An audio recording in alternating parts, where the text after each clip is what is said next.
गाँव बहू। सहारनपुर शहर में पुष्पा नाम की औरत अपने पति संतोष और 2 बेटे अमन और देव के साथ रहती थी।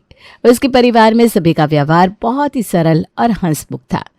पति के रिटायर होने के बाद उसके दोनों बेटे एक अच्छी कंपनी में जॉब करने लगे, लेकिन उसके कुछ ही समय बाद पुष्पा को अपने बेटों की शादी की चिंता सताने लगी। क्या तुम भी दिन भर ये अखबार पढ़ते रहते हो? थोड़ा समय मुझसे भी बात कर लिया करो। अच्छा बताओ क्या बात है? पहले घर में आप नहीं होते थे तो दोनों बेटों के साथ हंस बोलकर मेरा दिन अच्छे से कट जाता था, लेकिन अब मैं घर पर खुद को अकेला महसूस करती हूँ। ये तो गंभीर समस्या हो गई भाई। तो इसका कोई सलूशन ढूंढा तुमने? हाँ, अब ना मैं अमन की शादी करने का सोच रही हूँ। बहू घर में आ जाएगी तो मुझे बहुत आराम मिल जाएगा, साथ ही मुझे घर पर बोरियत भी नहीं होगी। समझ गया। एक काम करते हैं, शहर की एक अच्छी पढ़ी लिखी लड़की ढूंढते हैं जो... नहीं, मैं अपने बेटों की शादी शहर की लड़के से हरगिज नहीं करवाऊंगी। पुष्पा के ऐसे गुस्सा हो जाने से संतोष को अजीब लगा, लेकिन पुष्पा का मानना था कि शहर की लड़कियां आलसी और कामचोर होती हैं और वो दिन भर अपने में ही लगी रहती है। ऐसे में घर की जिम्मेदारी कौन उठाएगा? इसीलिए वो गांव की लड़की से अपने बेटे की शादी करेगी। और जब ये बात संतोष को कहती है... क्या कहा? गांव की लड़की? हाँ, गांव की लड़की, क्योंकि वो हमारे बेटे और इस घर को अच्छे से जिम्मेदारी के साथ संभालेगी और उनके नखरे भी ना शहर की लड़की से कम होंगे। ठीक है, तुमको जैसा ठीक लगे वैसा करो।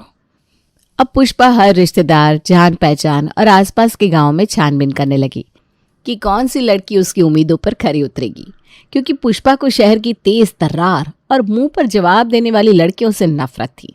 तभी एक दिन... पुष्पा, अरे ओ पुष्पा, कहाँ हो?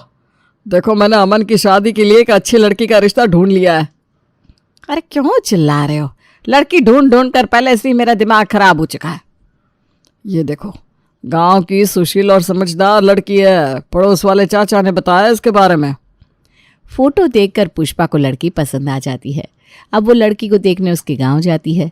रेखा एक सीधी सादी, संस्कारी और गांव की मिट्टी में पली बड़ी लड़की थी, और ऐसी ही बहू तो पुष्पा चाहती थी। रेखा को देखते ही पुष्पा खुश हो जाती है। बहन जी, मैं लड़की को देखकर बहुत खुश हूँ और अब मैं रेखा को ही अपने घर की बहू बनाऊंगी। अरे बहन जी, ये तो आपका बड़प्पन है। शहर में बहुत कम लोग ऐसे होते हैं जो गांव के लोगों को पसंद करते हैं।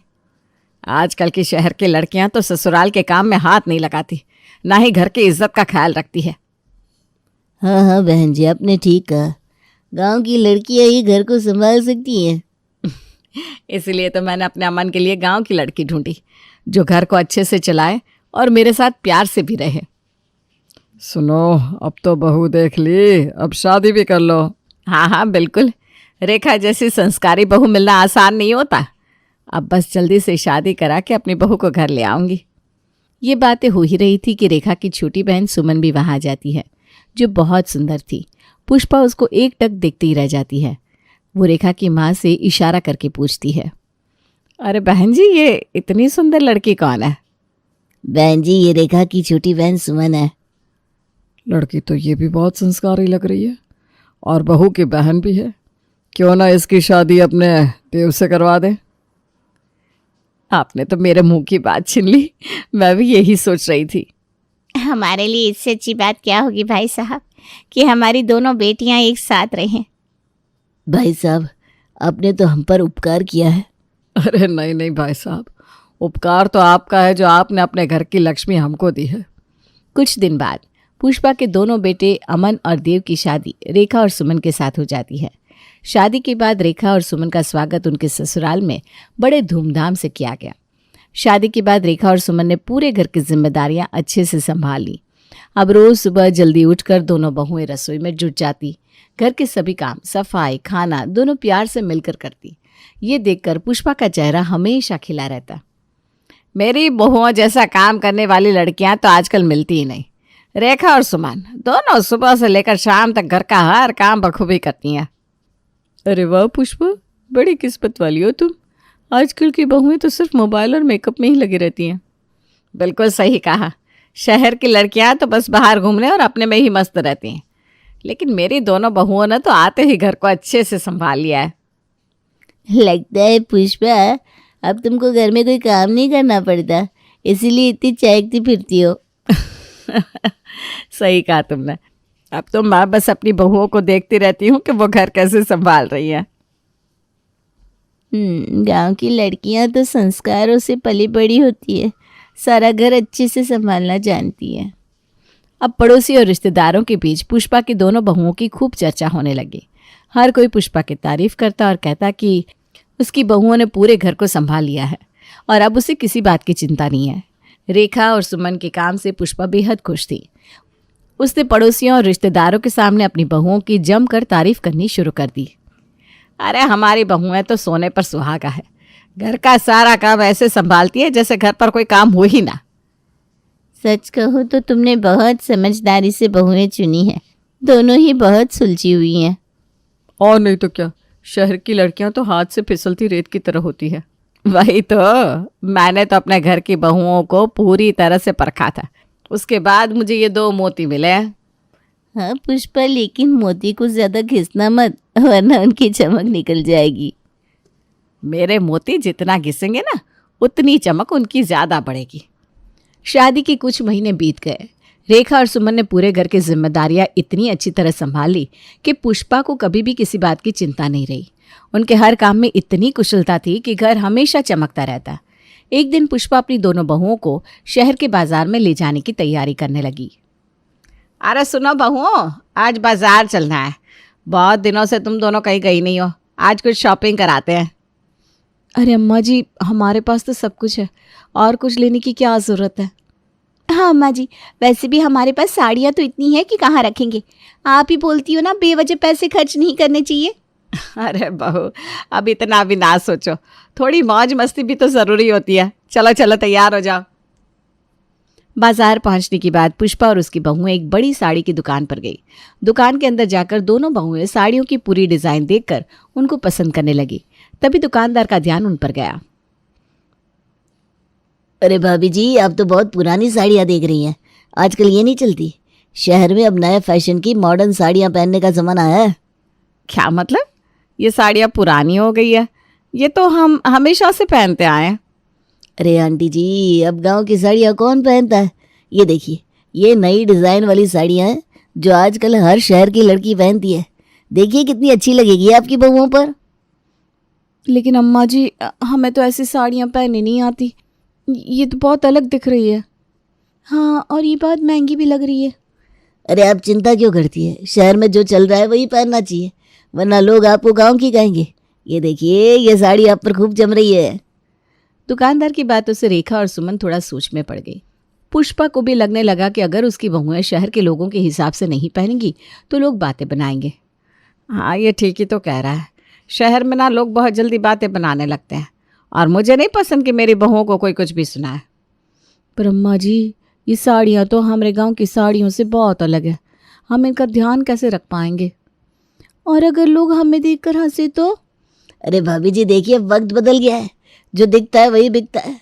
अगर आप शहर में रह रही हैं तो आपको भी शहर की तरह मॉडर्न बनकर रहना चाहिए। चलो, अब जब ये इतना कह रहा है तो इस बार मॉडर्न डिज़ाइन की साड़ियाँ ले लो। अब तुम भी घर में थोड़े नए अंदाज से रहो, तुम लोग अब सिर्फ गांव की नहीं शहर की बहुएं हो। रेखा और सुमन ने इन मॉडर्न साड़ियों को पहनना शुरू कर दिया। पहले तो उन्हें खुद में अजीब महसूस हुआ, लेकिन कुछ ही समय में उन्हें उसकी आदत हो गई। नए कपड़े पहनते ही उनके अंदर बदलाव आने लगा और अब वो खुद को शहर की लड़कियों की तरह समझने लगी। धीरे धीरे उनके पहनावे के साथ बोलचाल भी बदलने लगी। सुमन देखना, ये साड़ी कितनी अलग है, पहले हमें ये अजीब लगती थी, अब तो अच्छी लगने लगी है। हाँ दीदी, अब तो हम भी शहरी की तरह दिखने लगे हैं। शायद माँ जी सही कह रही थी, हमें वक्त के साथ बदलना चाहिए। हाँ, पर क्या इससे हमारी पहचान बदल जाएगी? हम तो गांव की मिट्टी से जुड़े हैं ना सुमन। शायद, लेकिन अब हम भी तो शहर का हिस्सा है, हमें भी यहाँ के तौर तरीके सीखने होंगे। तू देखना सुमन, एक दिन हम भी ना मॉडर्न बहू बनकर दिखाएंगे और खुद के ऊपर से गांव वाली बहुओं का ठप्पा हटा देंगे। कुछ समय बाद रेखा और सुमन के पहनावे और उनकी सोच में बदलाव आ गया। अब वे साड़ी की जगह कभी कभी मॉडर्न कपड़े पहनने लगी। पुष्पा, जो पहले अपनी बहुओं के काम से खुश रहती थी, अब उनके बदलते अंदाज को देखकर उसे चिंता होने लगी। अरे ये क्या हो गया? मेरी दोनों संस्कारी बहुएं अब धीरे धीरे शहर की होती जा रही है। मैंने इनको थोड़ी सी छूट क्या दे दी, इनके तो रंग ढंग दोनों बदलने लगे। क्या हुआ पुष्पा जी, इतनी परेशान क्यों हैं आप? अब आप ही बताइए। मैंने इन्हें गांव की मिट्टी से जुड़ी समझकर चुना था, लेकिन अब ये शहर की लड़कियों की तरह बन रही हैं। अब क्या ये घर की जिम्मेदारियां ऐसे निभा पाएंगी? अरे पुष्पा, बदलाव ज़रूरी है। समय के साथ हर कोई बदलता है, लेकिन देखना, ये अब भी तुम्हारी वही बहू है। बदलाव से सब कुछ खत्म नहीं होता। पुष्पा संतोष की बातों से थोड़ी शांत तो हो गई, लेकिन धीरे धीरे रेखा और सुमन को शहर की जिंदगी और फैशन को अपनाते देख पुष्पा को चिंता सताने लगी कि उसकी बहुओं का ये बदलाव उनके स्वभाव को ना बदल दे। एक दिन पत्नियों से परेशान होकर रात के समय अमन और देव घर के आंगन में बैठे थे। उनके चेहरे पर चिंता साफ झलक रही थी। तभी संतोष और पुष्पा भी वहीं आकर बैठ जाते हैं। पापा, अब हम और नहीं झेल सकते। रोज महंगे कपड़े, गहने, ऐसा लगता है जैसे घर अब बाजार बन गया हो। हम मना करते करते थक गए, पर इनकी डिमांड खत्म ही नहीं होती। हाँ पापा, हम दोनों काम कर रहे हैं, लेकिन ऐसा फिजूल खर्चा हम नहीं संभाल सकते। ये कभी शॉपिंग की फरमाइश करती है, कभी नए जेवरों की। देखो बेटा, मैंने तुम्हें बचपन से सिखाया है कि मेहनत का फल मीठा होता है, लेकिन मेहनत के साथ फिजूल खर्ची जुड़ जाए तो वो मिठास कड़वाहट में बदल जाती है। पापा, हमें समझ में नहीं आ रहा हम क्या करें। बहुएं ये नहीं समझ पा रही है कि घर के खर्चे कितने बढ़ रहे हैं। ये सिर्फ कपड़ों और गहनों की बात नहीं है, ये हमारी मेहनत, हमारी इज्जत की बात है। अगर आज हमने इनकी आदत नहीं सुधारी तो कल को क्या होगा? मैंने तो गांव की सीधी सादी बहुएं सोची थी जो हमारे घर की लाज रख सकेंगी, लेकिन अब लगता है जैसे शहर का रंग उन पर चढ़ गया है। ये दोनों जो रोज़ रोज़ नई डिमांड कर रही है ना, और तुम दोनों पर जो दबाव बन रहा है, वो मुझे साफ नज़र आ रहा है। माँ, पर हमने तो हर कोशिश की, लेकिन अब बात हद से आगे निकल गई है। अब हम कब तक इनके महंगे शौक पूरे करेंगे? अब वक्त आ गया है कि हम कुछ ठोस कदम उठाएं। अगर हम अभी नहीं संभले तो ये हालात और बिगड़ जाएंगे। ठीक है माँ, हम तैयार हैं। अब और सहन नहीं कर सकते, बस अब हमारा साथ दीजिए। तुम चिंता मत करो, यह घर मेरा है और इसकी लाज भी मेरी जिम्मेदारी है। मैं जानती हूँ कि मैं अपनी बहुओं से कैसे निपटूंगी। एक दिन पुष्पा ने देखा कि घर के काम में लापरवाही हो रही है, तो उसे गुस्सा आया और उसने अपनी बहुओं को बुलाया। क्या हो रहा है बहुओं? पहले तो घर हमेशा चमकता रहता था और अब देखो सारा घर बिखरा पड़ा है। माँ जी, हम तो सारा काम निपटा कर बस थोड़ी देर आराम कर रहे थे। हाँ माँ जी, शहर की लड़कियां भी तो आराम करती हैं। हम भी अब शहर की बहुएं हैं ना। शहर की बहुएं बनना है तो काम भी शहर जैसा करना सीखो। काम छोड़कर बस फैशन और आराम, ये सही नहीं है। लेकिन माँ जी, आप ही ने तो कहा था कि अब हमें शहर की तरह रहना चाहिए। और वैसे भी दिन भर काम कर करके थकान हो जाती है, थोड़ा आराम कर लिया तो क्या गलत है। समय बीतने के साथ ही पुष्पा को दोनों बहुओं पर बहुत गुस्सा आने लगता है। अब घर में अक्सर काम अधूरे रह जाते और दूसरी ओर रेखा और सुमन का रवैया भी बदल गया था। पुष्पा ने कई बार उन्हें समझाने की कोशिश की, लेकिन बहुएं अब अपने तरीके से जीने लगी थीं। एक दिन जब पुष्पा ने अपनी नाराज़गी खुलकर बताई, अब तो मुझे तुम दोनों पर भरोसा ही नहीं रहा। गांव से लाई थी तुम दोनों को कि घर संभालो की, लेकिन अब तो तुम दोनों शहर की लड़कियों से भी आगे निकल गई हो। माँ जी, हम भी इंसान हैं, हमें भी आराम और अपनी ज़िंदगी जीने का हक है। हर दिन काम करने से इंसान थक जाता है, और वैसे भी अब हम शहर में रहते हैं, यहाँ का लाइफस्टाइल ही ऐसा है, तो इसमें हम क्या करें। अगर तुम दोनों को ये घर और इसके संस्कार पसंद नहीं तो फिर क्या फ़ायदा हुआ गांव की सादगी और मेहनती बहुओं को लाने का। तो माँ जी अब क्या चाहती है? हम बस गांव की बहुएं बनी रहे, जो घर का काम करे खुद को घिसती रहे। मैं देख रही हूँ आजकल तुम दोनों की जुबान बहुत चलने लगी है, और तुम्हारे पति भी तुम्हारे फिजूल खर्चों से बहुत परेशान है। वाह, ये अच्छा है माँ जी। पहले तो आपने ही हमको मॉडर्न कपड़े पहनने को कहा, और अब जब हमको इसकी आदत हो गई है तो आपको दिक्कत हो रही है हमसे। पुष्पा के हर तरह से समझाने के बाद भी जब रेखा और सुमन पर उसका कोई असर नहीं हुआ, तो पुष्पा ने उनको उनके मायके उनकी शिकायत करने की धमकी दी। तब दोनों बहुएं थोड़ा घबराई, लेकिन वो उसके बाद भी अपनी बात पर तो अड़ी ही रही। माँ जी, आपको अगर हमारे मायके में हमारी शिकायत करनी है तो कर दीजिए, लेकिन उसके बाद आप हमको समझा नहीं पाएंगी। माँ जी, धमकी तो अच्छी दी है आपने, लेकिन शिकायत करते समय ये भी बता देना कि बदलने के लिए आपने ही हमसे कहा था।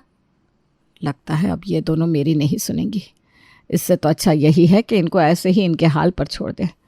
तब ये मेरी थोड़ी इज्जत तो करेंगी। पुष्पा के तीखे शब्दों से घर का माहौल गंभीर हो गया। रेखा और सुमन को अब अपनी गलती का एहसास होने लगा था, लेकिन उन्होंने अपने बदले हुए रूप को अपनाने का निर्णय कर लिया था। घर में अब वो पुरानी गांव की सादगी नहीं रही और पुष्पा को ये बदलाव भीतर से खलने लगा। माँ जी, हम समझते हैं कि आप हमारी भलाई चाहती हैं, लेकिन हमें भी अपनी ज़िंदगी अपने तरीके से जीने का हक है। हम शहर में रह रहे हैं तो हमें थोड़ा मॉडर्न बनना पड़ेगा ना। ठीक है, अब जो करना है करो, लेकिन याद रखना घर सिर्फ दीवारों से नहीं बनता, उसे संभालने वाले हाथों से बनता है। ये क्या, तुमने हार मान ली बहुओं से? माँ, अगर तुम ऐसे हार जाओगी तो तुम्हारी ये दोनों बहुओं को कौन समझाएगा?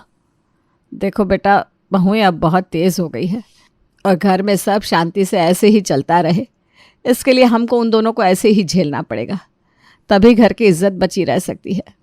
इसके बाद पुष्पा ने धीरे धीरे अपनी बहुओं के नए रूप को स्वीकार कर लिया, लेकिन उसके दिल में एक कसक हमेशा बनी रही कि उसने जो गांव की सस्ती टिकाऊ बहुएं चुनी थी वे अब शहर की चकाचौंध में कहीं खो गई हैं।